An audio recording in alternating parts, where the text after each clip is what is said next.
আসসালামু আলাইকুম প্রিয় দর্শক, একদিন আগে পহেলা বৈশাখ পার হয়ে গেল এবং বলা বাহুল্য এই পহেলা বৈশাখ বেশ শান্তিপূর্ণ এবং আনন্দময় হয়েছে। আমি ব্যক্তিগতভাবে এই পহেলা বৈশাখকে যেভাবে উদযাপন করা হলো, সরকারের যে ভূমিকা ছিল এবং সবচেয়ে বড় কথা, এ ধরনের সাংস্কৃতিক কর্মকাণ্ডের মধ্যে যে রাজনীতি ঢুকিয়ে না দেওয়ার যে সরকারি প্রবণতা, সরকারি প্রচেষ্টা, এটা আমার কাছে খুবই প্রশংসনীয় মনে হয়েছে। এই জন্য আমি সরকারকে সাধুবাদ জানাতেই চাই। কিন্তু এই পয়লা বৈশাখে আরেকটা ঘটনা ঘটেছে, এটাকে আমি কীভাবে দেখব, রাজনৈতিকভাবে দেখব না কীভাবে দেখব, সেটা নিয়ে আপনাদের সঙ্গে আলোচনা করতে চাই। ওই ঘটনাটা ঘটেছে চট্টগ্রামে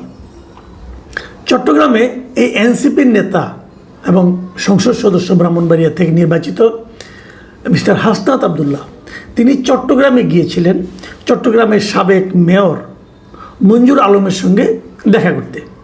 এবং আমি যত শুনেছি উনি একা যান নাই, ওনার সঙ্গে আরও অন্য কয়েকটা দলের নেতাও ছিলেন। যাই হোক, তো উনি যখন ওখান থেকে বের হয়ে আসেন তখন উনি একটা তোপের মুখে পড়েন, বলা যায় আমার বিবেচনায় মবের মুখে পড়েন বলতে হবে। অনেকগুলি ইয়াং ছেলেরা তাকে ঘিরে ধরেছে, তাকে বলছে যে স্বৈরাচারের দোসরের সঙ্গে আপনার কিসের মিটিং, আপনি কেন এসেছেন, কেন মিটিং করছেন স্বৈরাচারের দোসরের সঙ্গে, অ্যাটসেট্রা অ্যাটসেট্রা। পরে বিভিন্ন পত্রপত্রিকা থেকে, বিভিন্ন মিডিয়া থেকে যতটুকু খবর পেলাম, এই যে বিক্ষুব্ধ তরুণ, এরা কারা? এরা মূলত ছাত্রদল এবং যুবদলের কর্মী, নেতা, সমর্থক। এরাই তাদেরকে ধরেছেন। যদিও এদের অনেকে নিজেদেরকে জুলাই যুদ্ধের দাবি করেছেন। জুলাই যুদ্ধের দাবি নিয়ে আমার কোনো আপত্তি নেই। বিএনপি, যুবদল, ছাত্রদল, ছাত্র শিবির, জামাত ইসলামী, সাধারণ নাগরিক, এরাও কিন্তু জুলাই যোদ্ধা। কারণ জুলাই তো আর জুলাইয়ের সেই গণ অভ্যুত্থান বলেন এবং গণ আন্দোলন বলেন, এটা তো একা একা হয় নাই, একটা কোনো দলও করে নাই, সব দল মিলিয়েই করেছে। কাজেই সবাই জুলাই যোদ্ধা, এটা নিয়ে আমার কোনো আপত্তি নেই। ওনারা নিজেদেরকে জুলাই যুদ্ধের পরিচয় দিলেও আমি যতটুকু জেনেছি তাদের মধ্যে সিংহভাগই ছাত্রদল এবং যুবদল। এখন ছাত্রদল এবং যুবদল হাসনাত আবদুল্লাহকে বাগে পেয়ে তাকে বেইজ্জতি করছে অথবা করবে, এতে আমি খুব একটা অবাক হইনি। এটা হতেই পারে, তাদের মধ্যে তো একটা রাজনৈতিক প্রতিদ্বন্দ্বিতা আছেই। কাজেই তাকে যদি রাজনৈতিকভাবে হেয় প্রতিপন্ন করা যায়, এতে কোনো অস্বাভাবিক কিছু না, এটা হতেই পারে। কিন্তু প্রশ্ন হলো, তারা তাকে যেভাবে আক্রমণ করেছে, এই আক্রমণটা কি ঠিক আছে কিনা? একজন লোক কারো বাসায় গিয়েছে, এখন উনি যে স্বৈরাচারের দোসর, এটা আপনি কতদিন বলবেন?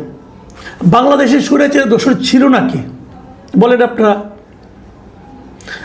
শেখ হাসিনা যে 17 বছর 15 বছর যে শাসন করেছেন, এই সময়ে কে আওয়ামী লীগ করতো না? 10 জন লোকের মধ্যে 9 জনই বলতো আমি আওয়ামী লীগ করে, একজন চুপ করে থাকতো। সেগুলো দল করে না, সে মুখ ফুটে বলতো না যে আমি বিএনপি করি। জামাত বলতো কোনো প্রশ্নে ওঠে না, কারণ জামাতের লোকেরাই বলতো আমি আওয়ামী লীগ করি। এই যে জামাতের বিরাট নায়ক, শিবিরের বিরাট নায়ক সাদিক খান, আওয়ামী লীগের পক্ষে স্লোগান দেয়নি, আওয়ামী লীগ করেনি। স্বৈরাচারের দোসর সে, সবাই তাহলে স্বৈরাচারের দোসর। তো এটা কতদিন চলবে? এখন একটা গণতান্ত্রিক সরকার এসেছে। ভোট দেওয়ার সময় বলেছিলেন আপনারা যে আমরা স্বৈরাচারের দোসরের ভোট চাই না? তা তো বলেননি। বিএনপির লোকেরা তো স্বৈরাচারের দোসরদের ভোট পাওয়ার জন্য, মানে যদি তারা স্বৈরাচারের দোসর হয়, যদি হয়, তাদের ভোট পাওয়ার জন্য পারলে যায় তাদের পা ধরেছে, ধরেনি। তাহলে কে স্বৈরাচারের দোসর, কখন স্বৈরাচারের দোসর? ও, যখন আপনার পছন্দ না হবে তখন সে স্বৈরাচারের দোসর, আর যখন সে আপনার পছন্দ হবে তখন এই দেশের নিরপরাধ নাগরিক। এই কি ইকুয়েশন? এটা কতদিন চলবে? এই যে কাউকে স্বৈরাচারের দোসর বলে তার উপর ঝাঁপিয়ে পড়া, তাকে হেয় প্রতিপন্ন করা, তাকে গালাগাল করা, এটাই মব। মব ভাই গাছে ধরে না, মব গাছে ধরে না, মব আকাশ থেকেও আমদানি হয় না, এটাকেই মব বলে। দেখুন, আমি এখানে কয়েকটা বিষয় বলি। হাসনাত আবদুল্লাহ কার সঙ্গে দেখা করবেন, কেন দেখা করবেন, এটা তার ব্যক্তিগত ব্যাপার। যদি এর মধ্যে রাষ্ট্রদ্রোহিতার কিছু না থাকে সেক্ষেত্রে কোনো সমস্যা নাই। আর যদি রাষ্ট্রদ্রোহিতা কিছু থাকে, সেটা আইন শৃঙ্খলা রক্ষাকারী বাহিনী দেখবে। আপনি কে? আপনি কে? আপনারা 10-12 জন লোক মিলা বলেন মব করতেছে, আসলে আমার যেটা আমি ওটা বলি, আগে একটু কথা বলে নিই। আমি একটু হাসনাত আবদুল্লাহর প্রশংসাটা করতে চাই। এখানে আমি একটা ভিডিও দেখলাম, আমি খুব ইন্টারেস্টিংলি খেয়াল করলাম। হাসনাত আবদুল্লাহর বয়স কম, আমার চেয়ে তো অনেক কম। আমার সঙ্গে বিভিন্ন সময় দেখা সাক্ষাৎ হয়েছে এবং মানে খুবই কম বয়স্ক একটা লোক। তো আমি দেখলাম যে হাসনাত আবদুল্লাহ সেখানে মানে এত সুন্দর পুরো ঘটনাটাকে ম্যানেজ করলেন। মানে এই এত কম বয়সে এভাবে ম্যানেজ করতে পারার যে দক্ষতা, এটা কিন্তু হয়েছে একটা বড় আন্দোলনের মধ্য দিয়ে উনি উঠে এসেছেন বলে। তা না হলে এই বয়সে হওয়ার কথা না। খুব ঠান্ডা মাথায় উনি সবার স্লোগান শুনছেন, সবার সঙ্গে উনি কিছু বলছেনও না, দেখলাম মৃদু মৃদু হাসতে শুনছেন। তারপরে সে এক সময় দেখলাম যে উনি বললেন যে মানুষ মাত্রই ভুল হয়, আমার ভুল হতে পারে না। উনি কিন্তু কোনো আর্গুমেন্টে গেলেন না এবং পুরো বিষয়টাকে ম্যানেজ করে আমরা দেখলাম পুলিশে চলে এসেছে। যাই হোক, এগুলি হয়েছে। কিন্তু আমার কথা হলো, এই লোকগুলি কি আসলে হাসনাত আবদুল্লাহকে অপমান করার জন্য গিয়েছে? দৃশ্যত তাই মনে হয়। কিন্তু এর পেছনে কি একটা রাজনীতি নেই? আমার মনে হয় একটা রাজনীতি আছে, এবং সেই রাজনীতিটা হলো খুবই কুৎসিত অন্তর্দলীয় রাজনীতি। কেমন কিছু কথা বলি। হাসনাত আবদুল্লাহ যার বাসায় গিয়েছিলেন, এই যে মঞ্জুর আলম, উনি কে? উনি একসময় আওয়ামী লীগের রাজনীতি করতেন, কিন্তু 2009 সালের পরে তো উনি আওয়ামী লীগের রাজনীতি করেননি। 2009 সালে উনি আওয়ামী লীগের রাজনীতি ছেড়ে দিয়ে আওয়ামী লীগের ওই সময়ের খুব জনপ্রিয় মেয়র ক্যান্ডিডেট ছিলেন মহিউদ্দিন চৌধুরী, ওনার বিপরীতে বিএনপির প্রার্থী হিসেবে নির্বাচনে অংশ নিয়েছিলেন 2009 সালে, এবং সেই নির্বাচনে সবাইকে অবাক করে দিয়ে উনি বিজয়ী হয়েছিলেন এবং 5 বছর উনি মেয়র ছিলেন। এই 5 বছর তার পরিচয় ছিল উনি বিএনপি দলীয় মেয়র। এবং তারপর ওনার এক সময় মেয়াদ শেষ হয়েছে। মেয়াদ শেষ হওয়ার পর উনি তারপর আর কোনো প্রথম কিছুদিন রাজনীতি করেননি। পরে তিনি আবার আওয়ামী লীগের সঙ্গে ভেড়ার চেষ্টা করেছিলেন, কিন্তু আওয়ামী লীগের কোনো অ্যাক্টিভিজমে তাকে দেখা যায়নি। তারপর উনি চুপচাপ হয়ে গেছেন, ব্যবসা বাণিজ্য করতেন। এরপর 5ই আগস্টের পর উনি কিন্তু আবার বিএনপির পক্ষে ওনাকে মাঠে দেখা গেছে, এবং সবশেষ যে নির্বাচনটা হলো, এই নির্বাচনে বিএনপির পক্ষে প্রচারণা চালিয়েছেন। 2-3টা উদাহরণ দেওয়া যেতে পারে। সীতাকুণ্ডে আসলাম চৌধুরী যে ইলেকশন করেছিলেন, তার যে নির্বাচনী জনসভায় সেখানে উনি ভাষণ দিয়েছেন আসলাম চৌধুরীর পক্ষে। বেগম খালেদা জিয়া যখন খুবই অসুস্থ, তখন ওনার জন্য উনি বিশাল মিলাদ মাহফিলের আয়োজন করেছেন ওনার রোগ মুক্তির কামনায়। এগুলো তো সব আমরা দেখেছি, পত্রপত্রিকায় পড়েছি।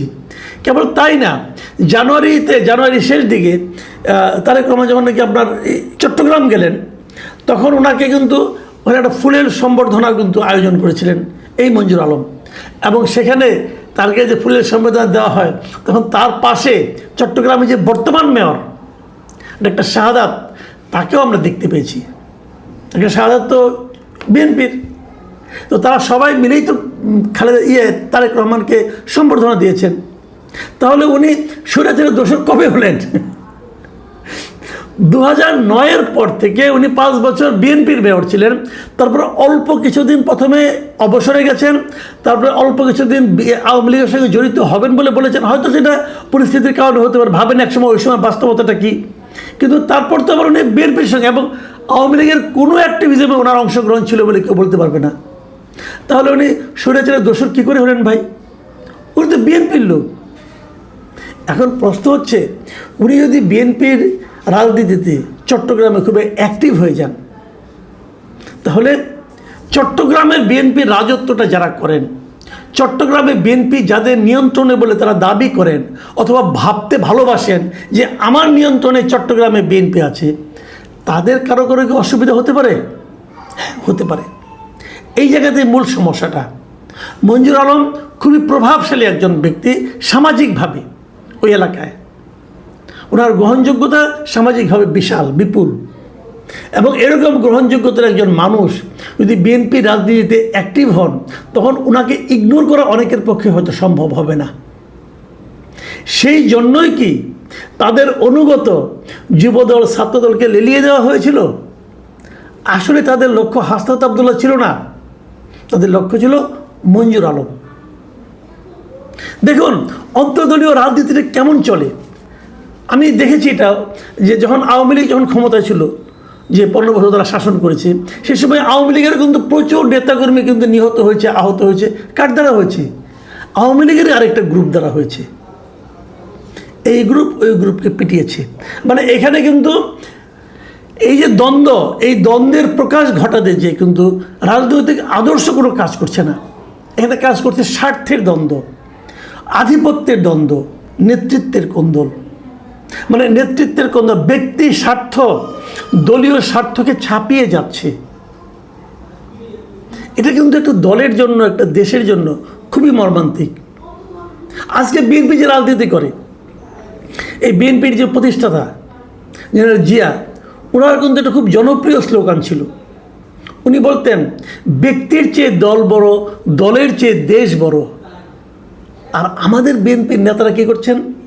তারা প্রমাণ করার চেষ্টা করছেন যে দেশের চেয়ে দল বড়, দলের চেয়ে ব্যক্তি বড়। এটা কি আসলেই বিএনপির রাজনীতি, নাকি এই বিএনপির নেতাদের রাজনীতি? দেখুন, হাসনাত আবদুল্লাহ কিছু হবে না, কিন্তু হাসনাত আবদুল্লাহ যে মবের শিকার হলেন, এর দায়িত্বটা কার আসলে? আমি তো বিএনপির অন্তর্দলীয় কোন্দল বলে দিলাম। এটা বিএনপির অন্তর্দলীয় কোন্দলই হোক আর যাই হোক, এখানে তো সরকারের একটা ভূমিকা থাকার কথা ছিল। সরকার কি তাদের সেই ভূমিকাটা রাখতে পেরেছে? সরকারের কোন মন্ত্রণালয়ের দায়িত্ব ছিল এটা? কৃষি মন্ত্রণালয়ের না, অথবা ধর্ম মন্ত্রণালয়ের না। এই মব থামানোর দায়িত্ব স্বরাষ্ট্র মন্ত্রণালয়ের। এবং ইন্টারেস্টিংলি, এই স্বরাষ্ট্র মন্ত্রণালয় কিন্তু ওই এলাকার লোক, মানে কক্সবাজারের মানুষই। তাহলে স্বরাষ্ট্র মন্ত্রণালয় কেন মব থামাতে পারে না? মব তো হলো, অন্য সময় মব হয়, অমুক একজন শিক্ষার্থী মব হয়, একজন শিক্ষাবিদ মব হয়, একজন প্রফেসর মব হয়, একজন শিক্ষককে মবের কবলে ফেলানো হয়, একজন সাংবাদিকের বিরুদ্ধে মব হয়, অনেক কিছু হয়। কিন্তু এবার তো একজন নির্বাচিত এমপি মব হলেন, মবের শিকার হলেন। আমি অনেকের সঙ্গে কথা বলি, কেউ কেউ আমাকে বলেছে, কেউ কেউ বলেছে এটা খুশির খবর, কারণ ওনারাই মবের জনক ছিলেন, এখন দেখেন মব হতে। হ্যাঁ, এটা একটা কথা হতে পারে, কিন্তু আমি এভাবে বলি না, এভাবে ভাবিও না। সন্দেহ নাই যে হাসনাত আবদুল্লাহরাই অনেক সময় মবকে প্রশ্রয় দিয়েছেন। ওনারা ছাত্ররা, ওনার দল, এনসিপি, এরা সবাই একসময় তারা মবকে প্রশ্রয় দিয়েছেন, কোনো সন্দেহ নেই এতে। গত 18 মাস সেই মব আমরা দেখেছি। কিন্তু এবার উনি যখন নিজে মবের শিকার হয়েছে, নিশ্চয়ই উনি বুঝতে পেরেছেন অন্যদেরকে কেমন লেগেছে। কিন্তু সেটা কিন্তু মূল ইস্যু না। মূল ইস্যুটা হলো মব হবে কেন? মব, আমার যিনি শত্রু তার বিরুদ্ধেই বা মব হবে কেন? মব হয়েছিল কেন? আগামীতে হবে কেন? তারও চেয়ে বড় কথা, হতে দেওয়া হবে কেন? এর জন্য কি স্বরাষ্ট্রমন্ত্রীর কোনো দায় নাই? এই স্বরাষ্ট্রমন্ত্রী কিন্তু দায়িত্ব নেওয়ার পর প্রথমেই বলেছিলেন এদেশে আর কোনো মব হবে না। আপনি কি আপনার কথায় স্থির থাকতে পেরেছেন? আমি স্বরাষ্ট্রমন্ত্রীকে অনুরোধ করব, আপনি আজ রাতে বিছানায় ঘুমোতে যাবার আগে একবার হিসাব করে দেখবেন তো, আপনি দায়িত্ব নেওয়ার পর এই দেশে কতগুলি মব হয়েছে। একটু খুঁজে দেখেন, পেপার পত্রিকাতে পাবেন। এর জন্য কি আপনার একটুও দায়িত্ববোধ নাই? আপনার একটুও খারাপ লাগবে না? লাগা উচিত। আর যদি না লাগে, আপনি বুঝে নেবেন আপনার জন্য ওই দেশের মানুষের কোনো ফিলিংস কাজ করবে না। প্রিয় দর্শক, এখন এ পর্যন্তই। আল্লাহ হাফেজ।